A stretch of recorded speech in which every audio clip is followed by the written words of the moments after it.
Здравейте, аз съм Ицо и днес ще направя един клип, в който искам да обясня защо искам реклама от Кроко.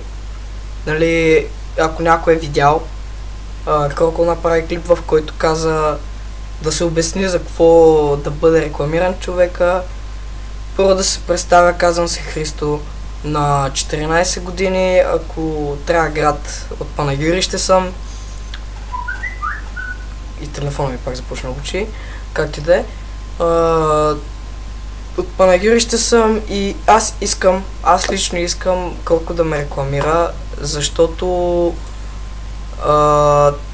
качвам клипове от близо една година, даже са година и половина и имам 132 абоната, което е чудесно, не се оплаквам.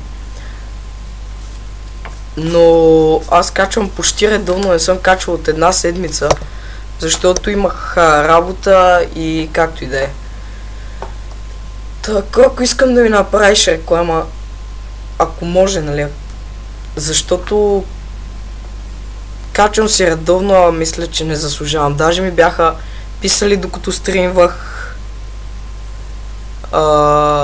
ти не заслужаваш сабскрайбърите, супер си.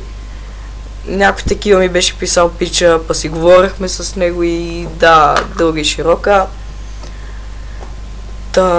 Другата причина, за която искаме,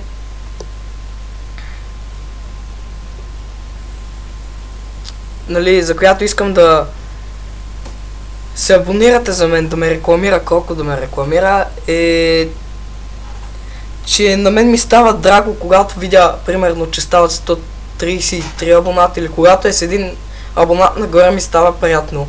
Един вид приятно. И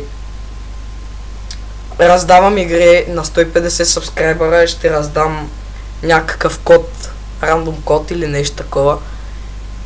Но това както и да е. Дано Кроко ме рекламира, ако го направи, ще се радвам.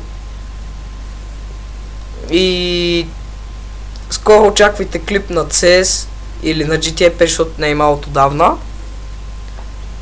Както и да е това. Аз бях Ицо и до скоро.